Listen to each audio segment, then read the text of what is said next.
हमारे साथ जो है सूरज त्रिपाठी जी हैं और आप कह सकते हैं कॉमेडियन, हास्य कवि कह सकते हैं। आप इनको जो चाहे वो कह सकते हैं क्योंकि इनके अंदर सारी खूबियाँ भरी हुई हैं। और मैं बता दूं, यहाँ से वहाँ तक जो हर जगह से जहाँ से आप चाहें वहाँ से आप हर चीज़ों को पा सकते हैं। इनके रोए रोए में बोलते हैं कला बसी हुई है। तो सर से बात करेंगे और मैं सबसे पहले बता दूं, इस प्रोग्राम को हमने अटेंड किया जो हिंदी पखवाड़ा है। सर ने बहुत लोगों को हंसाया, बहुत इंटरटेनमेंट किया। जब तक सर माइक पकड़े थे तब तक लोगों के मुंह बंद नहीं थे और जिसके मुंह बंद थे वो गधा था। तो आप लोग हम इस वीडियो को ज़्यादा ज़्यादा शेयर करेंगे और मैं अब सर को दे रहा हूँ मौका बोलने का। और सर आप आज के प्रोग्राम को लेकर बताएं कैसा रहा यहाँ का। बहुत बहुत धन्यवाद आपका। सबसे पहले तो पीजीए न्यूज़ जो आपका है उसको मैं धन्यवाद देना और बधाई देना चाहता हूँ कि आज आप हमको नहीं मैं आपको भागने भी दे दूँगा, चिंता ना करें। बड़े मुश्किल से वैसे भी आप तो चौथे स्तंभ हैं, चौथा स्तंभ और कवि जब एक साथ मिलता है तो देश की परिभाषा लिखते हैं हम लोग मिलके। तो और ये अच्छी बात है कि आपने मतलब हास्य का कार्यक्रम अटेंड किया है आपने। और जैसे सर ने कहा कि मैंने लोगों को हंसाया, तो हमारा काम है और लोगों को हंसाना, क्योंकि आज के इस वातावरण में जहाँ सब परेशान हैं, जहाँ सब टेंशन में है, उस दौर में अगर आप किसी के चेहरे पे अगर एक सेकंड भी अगर मुस्कान ला दें तो इससे बड़ा कोई काम नहीं होता। क्योंकि ना हम मंदिर जाते हैं ना मस्जिद जाते हैं, हम सिर्फ लोगों के चेहरे पे हंसी लाते हैं, वही हमारा मंदिर मस्जिद हो जाता है।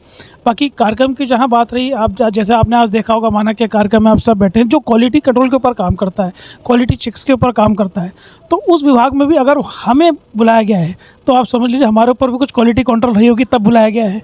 तो ये तो हमेशा से काम रहा है, और चाहे वो किसी सरकारी संस्था की तरफ से हो, चाहे प्राइवेट को पीएसयू हो, कॉर्पोरेट्स हो, हम सब मिलकर अच्छा काम करें, देश का विकास करें, इससे अच्छी कोई बात नहीं हो सकती। जहाँ तक मैंने स्तंभ की बात की, अब चौथा स्तंभ है, देश में अच्छी बातें दिखाई हम लोग। बाकी सब चीज़ें जैसा चल रहा है वो तो आजकल तो, कल रात से लोग तो इसलिए परेशान है कि ट्रॉफ़ी नहीं ली हमने। अरे लोगों का हंसी लेना, लोगों का प्यार लेना, उससे बड़ी ट्रॉफ़ी क्यों है। और मेरा मानना है कि हम चैम्पियनशिप जीतने आए थे, टूर्नामेंट जीतने आए थे, ट्रॉफ़ी लेने थोड़ी आए थे। ठीक उसी तरह हम आपका प्यार लेने आए थे, तो प्यार हमने ले लिया। तो बाकी जनता जनार्दन तय करेगी बाकी चीज़ों को लेकर। बाकी हम अपने काम के ऊपर, अपने संविधान के ऊपर जितना हम लोग अच्छा काम कर सकते हैं हम लोग करते रहें। जिस तरह हमारा संस्थान काम करती है क्वालिटी चेक्स के ऊपर, आप जानते हैं ये सब चीज़ों के ऊपर, तो उस चीज़ों के ऊपर अगर हम उसका साथ दें।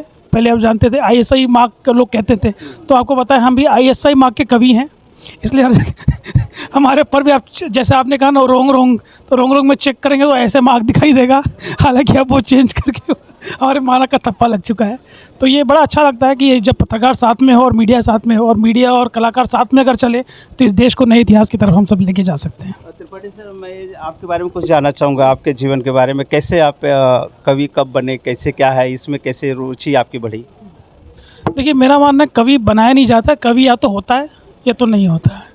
कवि कुछ ऐसे, जैसे कुछ तो जम्स या कुछ तो आप बात कहें कि रुचि की अगर बात करें तो अब क्योंकि आप जानते हैं मैं बनारस उत्तर प्रदेश से आता हूँ। मतलब आप कभी अगर बनारस घूमेंगे आपको पता होगा। हाँ तो बस, तो गढ़ तो आपके नाम में भी लगा हुआ है, तो गढ़ आप खुद लेके चलते हो। और यूपी में देखो, मुंबई में चलता है स्वैग और हमारे उत्तर प्रदेश में चलता है भौकाल। हम सब यूपी वाले जहाँ भी घूमते हैं अपने भौकाल में घूमते हैं। और हमारी यूपी का एक साहित्य भी रहा है कि हम लोग गढ़ों की नगरी से आए हुए हैं, साहित्य की नगरी से आए हैं, हम बाबा तुलसीदास के नगरी से आए हुए लोग हैं। तो साहित्य पढ़ना, साहित्य की पढ़ाई करना, हमारे घर के आसपास साहित्यों का आना जाना और कवि सम्मेलन का लेके जो हमारा बचपन से प्यार रहा है, वो आप समझ लीजिए मैं 4-5 साल का था तभी से मैं कवि सम्मेलन में जाता रहा हूँ मैं। तो कवियों की जो वाणी है वो लेना और पढ़ाई करना। पढ़ाई हमारे यूपी में और क्या है हमारे पास, आप यूपी के किसी भी गाँव में जाइए, किसी बच्चे को पकड़िए, पूछे क्या कर रहे हैं, तो बच्चा एक ही जवाब देगा, तैयारी। हालांकि आज तक कोई तैयारी ख़त्म नहीं हुई और तैयारी ख़त्म भी ना होगी। तो हम भी उसी तैयारी से निकले हैं जहाँ हम लोग हंसी मजाक की तैयारी करते हैं, लेकिन साहित्य की नगरी से जुड़े हैं तो कवि सम्मेलन का रुझान पहले से रहा है, इसीलिए साहित्य ने अपना किया। लेकिन अब हम मुंबई में आ गए। अब मुंबई में साहित्य को कॉमेडी के नाम से जाना जाता है। और मैं 2005-06 में जब पहला लाफ्टर आया था, the great Indian laughter champion आया था, तब से मैं इंस्पायर था। उस शो से राजू श्रीवास्तव आए थे, सुनील पाल आए थे, एहसान कुरैशी आए थे, बड़े बड़े नाम आए थे हमारे देश में, तो वहाँ से भी मैं इंस्पायर था। तो मुंबई में जब लाफ्टर का ऑडिशन आया 2022 में, तो वहाँ से मुझे सिलेक्ट किया गया और लोगों को कहा गया कि आप आइए, हंसाइए, दुनिया को हंसाइए और बताइए यूपी का रंग क्या होता है। तब हम जौनपुर से आए और बनारस से आके हमने अपना कार्यक्रम जो है टेलीविज़न पे दिया और मुंबई में धीरे धीरे काम चलने लगा। सर, कौन से शो के बाद आपके लाइफ में जो है परिवर्तन हुआ है, आप बताना चाहेंगे? देखिए वैसे मेरा मानना है कि हमारे ज़िंदगी में हर एक कार्यक्रम, हमारे लिए परिवर्तनीय होता है। जैसे आज का कार्यक्रम करके हम उठे हैं तो भी वो कल कहीं ना कहीं हमारे लिए कहीं लाभदायक होगा। लेकिन हाँ, अगर चेहरे की बात करूँ या नाम से लेकर अगर कहीं पॉपुलरिटी हुई है तो मैं कहूँगा the great Indian laughter challenge, जो इंडिया लाफ्टर चैम्पियन के नाम पे आया था 2022 में, जिसमें शेखर सुमन और अर्चना पूरन सिंह थी। वो शो के बाद एक पहचान मिली। बाकी जो बड़े कॉमेडियंस होते हैं या फिर कवि होते हैं, उनमें एक फ़र्क होता है, जैसे मीडिया भी हमेशा करती है, आप सब भी उससे कहीं ना कहीं रूबा होंगे। जब कोई कवि आपके दरबार में आता है तो अगले दिन अखबार में उसकी कविताएं छपती हैं, उसकी लाइनें छपती हैं। और जब सेलिब्रिटी आपके दरबार में आता है तो उसका अगले दिन फ़ोटो छपती है। तो वो फ़ोटो वाले लोग हैं, वो अपने चेहरे से पहचाने जाते हैं और हम अपने लाइन से पहचानने वाले लोग हैं। सर, ऐसा कोई प्रोग्राम जिसमें आपने कुछ ऐसे विवादित कुछ बातें बोली हो जिसके ऊपर आपकी कुछ कंट्रोवर्सी ऐसे कुछ हुई हो, ऐसा आपके साथ में कभी? नहीं, ऐसा है, मैं उत्तर प्रदेश से कवि लोग हमेशा चर्चा में रहते हैं कुछ विवादित चीज़ों में। नहीं, देखिए वैसा है, मैं बहुत समझदार कवि हूँ, मैं बहुत पढ़ा लिखा कवि हूँ पहली बात तो। और पढ़ा लिखा इतना हूँ कि क्योंकि मैं त्रिपाठी हूँ, तो आप समझते हैं जिसने 3 पाठ पढ़ के आया हो, तो हम 3 पाठ पढ़ के आए हैं। कभी किसी मानवता को या किसी को ठेस पहुँचा ऐसा कभी कोई काम नहीं किया हमने। और क्योंकि हमारे जो गुरु भी रहे, बड़े बड़े नामों में से एक रहे हैं, तो हम बहुत फ़िल्टर और प्रोटोकॉल से यहाँ आए हैं। और हम किस संस्थान में खड़े हैं वो भी आप देखिए। अगर हम अपने तैयारी से ना आए, कभी वो थोड़ी होता है कि जो आप अपने सोचा है आपने सुना दिया। कुछ भी कहना कविता नहीं होती है। कविता में ये भी ध्यान रखा जाता है कि आपके यहाँ बच्चे भी बैठे हुए हैं, आपके यहाँ माता भी बैठी है, आपके पिता भी बैठे हैं, तो उनके बीच में जो चीज़ चली जाए वो चीज़ आपको सुनानी होती है। मर्यादा का ध्यान रखना भी तो एक प्रोटोकॉल है।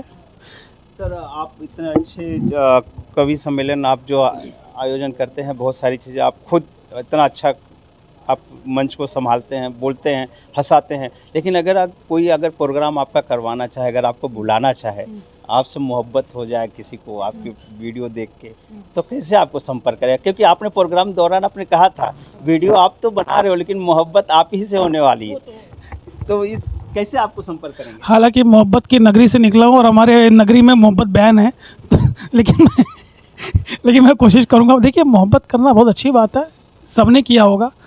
भगवान राम ने भी लव हुआ, उनको भी लव हुआ था, बाद में कुछ हुआ तो अगर हम हर चीज़ों को ध्यान रखें, प्यार मोहब्बत होता है। और बाकी चीज़ रही हमें संपर्क करने की, तो संपर्क करने के लिए हमारे चौथे स्तंभ हैं, उनको आप संपर्क कर सकते हैं। या आजकल सोशल मीडिया डिजिटल प्लेटफॉर्म बहुत स्ट्रॉन्ग है, आप उसके ज़रिए हमें संपर्क कर सकते हैं, इनबॉक्स मैसेज कर सकते हैं। हमारी डिजिटल मार्केटिंग टीम है, वो हमेशा संदेश हमें देते रहती है उसके वजह, तो आप हमें संपर्क करके आप हमारा कार्यक्रम करवा सकते हैं और उस कार्यक्रम का कवरेज आप करेंगे।